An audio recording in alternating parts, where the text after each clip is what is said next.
ஆனா சங்கர் ஜிவால் அவர்கள் இன்னைக்கு ரிட்டையர் ஆகிறாங்கன்னு தெரிஞ்சு 6 மாதத்திற்கு முன்பிருந்து எந்த கோப்பையும் தயார் செய்யாம 6 சீனியர் பைபாஸ் பண்ணி 6 மூத்த காவல்துறை அதிகாரிகளை பைபாஸ் பண்ணி சீனியாரிட்டி ஆர்டர்ல 7வதாக இருக்கக்கூடிய திரு வெங்கட்ராமன் அவரை பொறுப்பு டிஜிபியாக இந்த பணியில் அமர்த்த வேண்டிய கட்டாயம் என்ன, அவசியம் என்ன? இதனால் 6 ஐபிஎஸ் அதிகாரிகளுக்கு சீனியாரிட்டியில பிரச்சனை வருது. குறிப்பாக சீமா அகர்வால் அவர்கள், சந்தீப் ராய் ரத்தோர் அவர்கள், அபய்குமார் சிங் அவர்கள், வன்னிய பெருமாள் அவர்கள், ராஜீவ்குமார் அவர்கள், பிரமோத் குமார் அவர்கள், இவங்க எல்லாமே 6 பேர் இதுக்கு மேல இருக்காங்க. அதனால இன்னைக்கு தமிழகத்தினுடைய பொறுப்பு டிஜிபி காலையில அந்த பொறுப்பேற்கக்கூடிய விழாவில் 8 டிஜிபி பங்கேற்கல. 8 டிஜிபி பங்கேற்கல. அவருக்கு மேல சீனியாரிட்டியில் இருக்கிற 6 பேரும், அவருக்கு கீழே இருக்கிற 2 பேர் 8 டிஜிபி புறக்கணித்திருக்கிறார்கள்.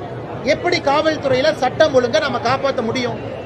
காவல்துறைக்குள்ளேயே சண்டை ஏற்படுத்தி, காவல்துறைக்குள்ளேயே பிரச்சனை ஏற்படுத்தி, காவல்துறைக்குள்ளேயே அதிகார போட்டியை முதலமைச்சர் கொண்டு வந்ததன் காரணமாக காவல்துறை நண்பர்கள் பலம் இழந்து நிற்கிறாங்க.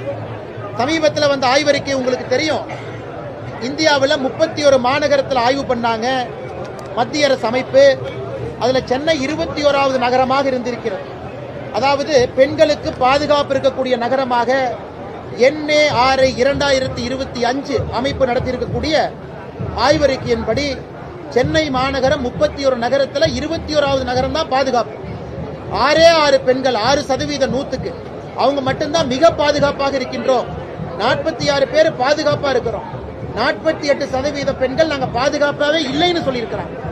இதையெல்லாம் திமுக அரசு வெட்கி தலைகுனியணும்.